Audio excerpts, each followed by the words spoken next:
Pas përfundimit të procesit të numërimit të votave, për të gjithë shqiptarët kanë filluar me një tjetër numërim, një numërim mbrapsht i ditëve të mbetura, deri në takimin e shumë përfolur dhe shumë pritur Shqipëri-Serbi që do të luhet më 7 qershor në arenën kombëtare.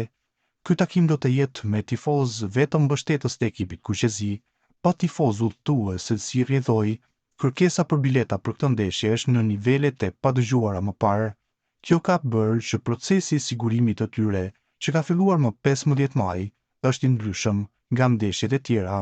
Fation Kodra, shefi i departamentit të komunikimit të FSHF-s, sqaroi në një intervistë me gazetarin e Top Channel Endi Tufa se çfarë hapash ndiqen për të siguruar biletën e kësaj ndeshje. Si fillim, duhet të bëjmë një regjistrim dhe pasi të jenë regjistruar mund të aplikojnë për të blerë deri në 4 bileta në tribunat përkatëse. Pasi kanë përfunduar këtë proces, do të marrin një konfirmim nga kompania e-ticket, ku konfirmohet aplikimi. Kujtojmë që ky është një proces i hapur për të gjithë tifozët shqiptar kudo që ndodhen. Po pse ky ndryshim në blerjen e biletave për këtë ndeshje? FSHF ka zgjedhur këtë mënyrë për shkak të kërkesës shumë të lartë për biletat e kësaj ndeshje, një mënyrë që e ndjekin edhe federatat të tjera, ndjek edhe UEFA, në rastin kur ka kërkesa të tilla shumë të larta, pra nuk është një shpikje. Procesi i regjistrimit dhe aplikimit ka startuar më 15 maj, ndërkohë që ndeshja do të luhet më 7 qershor, kur dhe si do të mësojnë tifozët nëse janë fitues apo jo për aplikimin e tyre për bileta.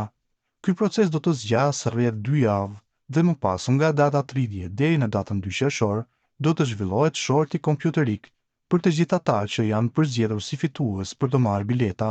Do të njoftohen me një link përkatës nga kompania e-bileta dhe më pas do të marrin të gjitha të dhënat për procesin e blerjes së tyre, ka thënë zyrtari i FSHF-s për ndeshjen e shumë pritur mes Shqipërisë dhe Serbisë, e cila do të jetë vendimtare edhe për udhëtimin e kombëtares kuqezi drejt ëndrrës së saj për botrorin e Amerikës. Kujtojmë që në vendin e parë në grup është Anglia, ndërsa Serbia është ekipi me të cilin kuqezin do të masin forcat, të paktën për një vend të dytë, i cili do të siguronte play-offin në rrugën drejt ëndrrës për botrorin e Amerikës.